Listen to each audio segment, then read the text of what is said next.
Hi folks, welcome to today's video, lumbar disc herniation, why your fear hinders recovery.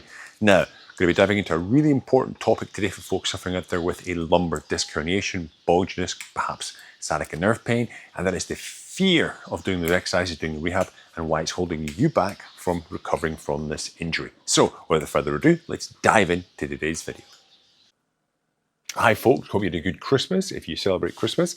So today I want to be talking a little bit about the fear of pain, fear avoidance, and how this sort of plays into recovery from a herniated bulging disc, sciatica nerve pain, lumbar arthritis, all these types of things you may be suffering from, okay? Now, this came about over a few conversations the last couple of weeks, different clients, and it's been something, I've wanted to talk about for probably about 6 months or so now in a video. So today we're going to go over it, all right? And basically, the first time I read about it was back in the late 90s. It was to do with general injuries. And it was actually the fear of pain. There was one particular study, it was 1990 or 99. I'll link it down in the description as well. And I'll pop it up on the screen later. And it was to do with the fear of pain is actually more debilitating than the pain itself. Okay, and I'm going to explain more about that and how the researchers discovered that and how it relates to your recovery from a low back injury. Okay, now this is your first time here and you are suffering from low back pain problems, sciatica, nerve pain, lumbar, herniated discs, bulging discs, lumbar stenosis, lumbar arthritis, these types of things, hit the subscribe button. Okay, I create bucket loads of content for you guys that are suffering with these afflictions and try to get you back on the road to pain-free recovery. I myself have a herniated disc twice, main one, L5S1, numerous bulging discs, torn meniscus, torn labrums, hips, knees, various other injuries, okay? My latest was herniated disc again. Last been about 20 months now since the last injury. I'm about 99.5% there. Okay, the sciatica is dissipated, a little bit of residual cold foot left, but I've helped hundreds of people around the world recover from their injuries, low back injuries, myself twice, and I'm bringing you all this great content to get you back on the same road to recovery, all right? But anyway, let's dive into this particular study. It's going to flash up on the screen there, this particular study. I will link to it down in the description. So, pain-related fear is more resembling than the pain itself. Now, what was this all about? So what the researchers did, okay, they basically got a bunch of people with chronic back pain and they asked them a series of questionnaires. These were sort of pain debilitation type questionnaires. They were asking about sort of fears of movement and re-injury. They were asking about daily activities, how that affects their pain levels, how their work affects pain levels, how their perceived effort, workload will affect pain levels. And then the last one they did was to do with anxiety. So it was general fear and anxiety about pain. And they did all these various questionnaires, took the people through the various tests, took the subjects through various physical tests, and then sort of collated the results. And they discovered, which is quite well known now, that people who were scoring higher on things like anxiety and who had the brain was saying, oh, this is going to be a painful, exercise, right? Their perceived perception of the forthcoming pain was higher than the actual pain that actually they felt, because they were asked, so before they did the task, what's your pain level now? Okay. Then they were asked, what is your perceived pain? Like, how do you think this is going to make your body feel? Okay. And then afterwards they were asked, okay, how did the task actually feel, right? In regards to pain. And this is where they said, wow, these people are perceiving it's going to be much, much worse than it actually was, okay?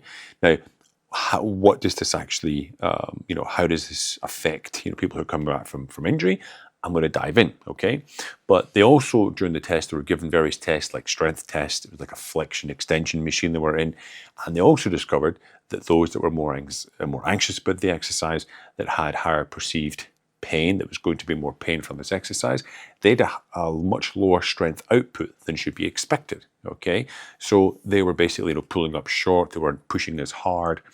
And this, perception of pain or perceived pain intensity was basically debilitating, because it was actually holding them back from doing the movements to their best, basically. Now, this is not to say, that pain doesn't exist. Of course pain exists, right? Of course it does. But it was the perception of how much more their pain would increase with the particular exercises they were given in the test, okay, and what the actual end result the pain they actually felt, okay? Now, this has huge ramifications in physical therapy, okay? Because if you're going through rehab right now and, just daily life, for example, say, coming back from a herniated disc, okay, bit of back stiffness, maybe a little bit of sciatica, and, you drop the groceries, okay? And you're like, oh my God, I have to bend in and pick those up. How do I do it? Do I hip hinge? What if it makes my back worse? This is going to put me back, 6 months. And people they will stop, they won't move. They have this fear of pain. Perhaps the person is a gym user, okay?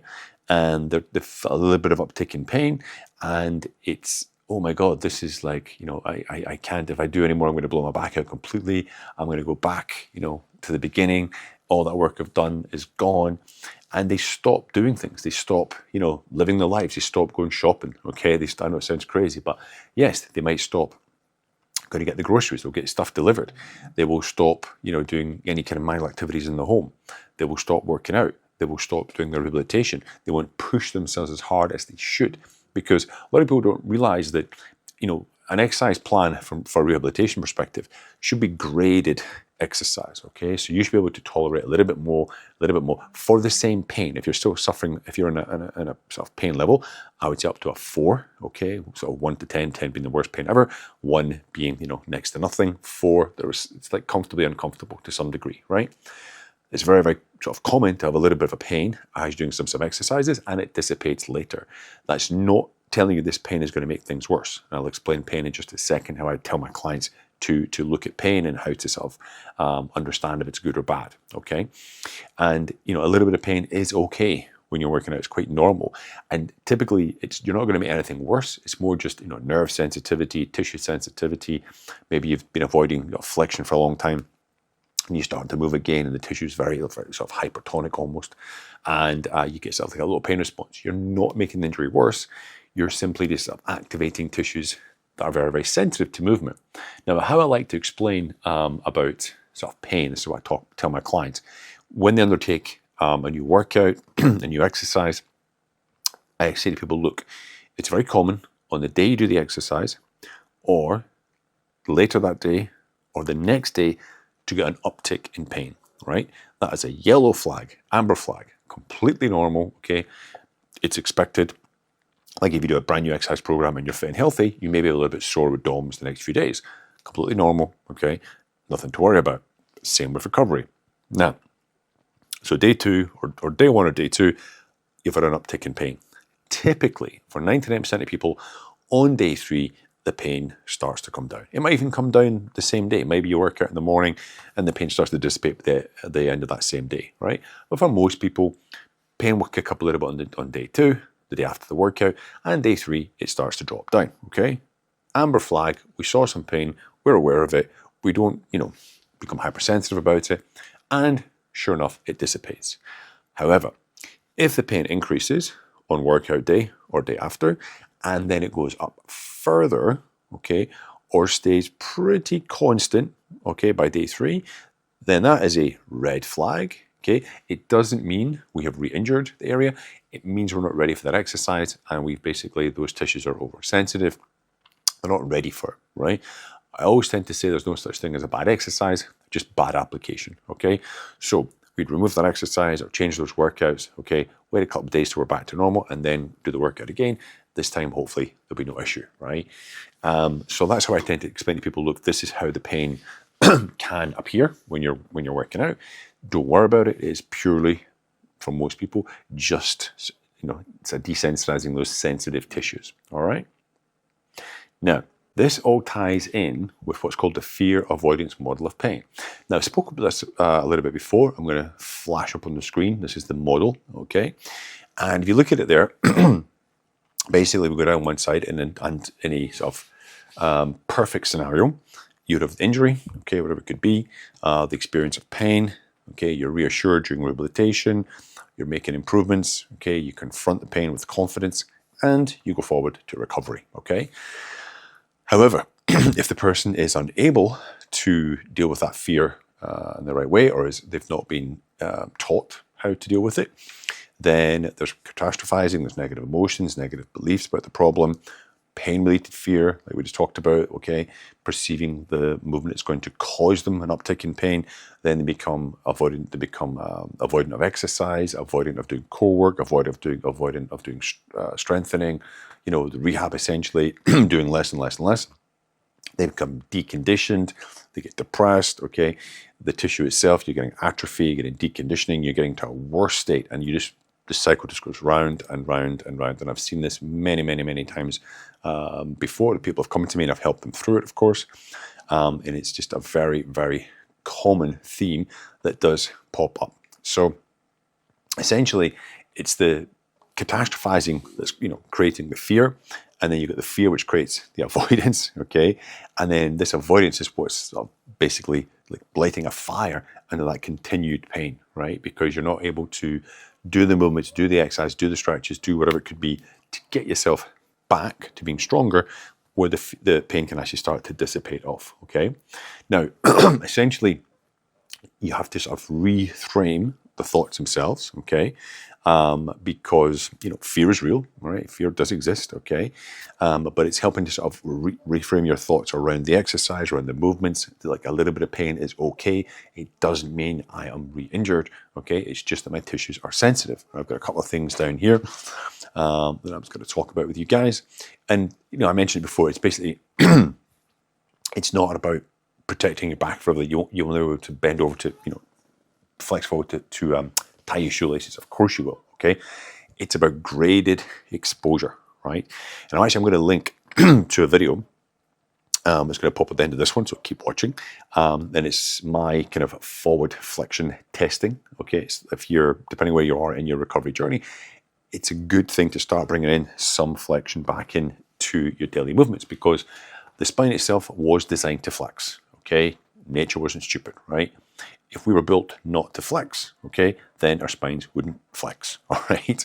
Obviously, repetitive flexion, especially loaded flexion, okay, with twisting and all this high loads, a lot of torque, can of course lead to many, many injuries, right, of the lower back. But if it's something small, bring over, pick up a pen from the floor, tie your shoelaces, okay, we should be able to do that without any issue. All right, so it's going to pop at the end of this one. Go check it out. It's sort of like 4 or 5 little tests you can do to see where you are on the flexion spectrum. All right. Anyway, but it's about, you know, reintroducing things like flexion, rotation, progressive loading. Like all my exercises, I grade them very carefully. Okay, week to week, month to month for clients. Excuse me. And, you know, the brain itself, it learns through repetition, okay? So what you'll often find with flexion, and I do a very, one of the basic things I give people is a seated flexion in an office chair. So they're here like this, okay? And they start with chin to chest here, and then the shoulders roll forward, and they let their hands, which are on top of the thighs, just roll off their thighs, chin to chest, flexing the forward, shoulders go down, and they let their hands go over their knees down towards the ground. But you can control, because my forearms here, I can control, I can push back any time, okay?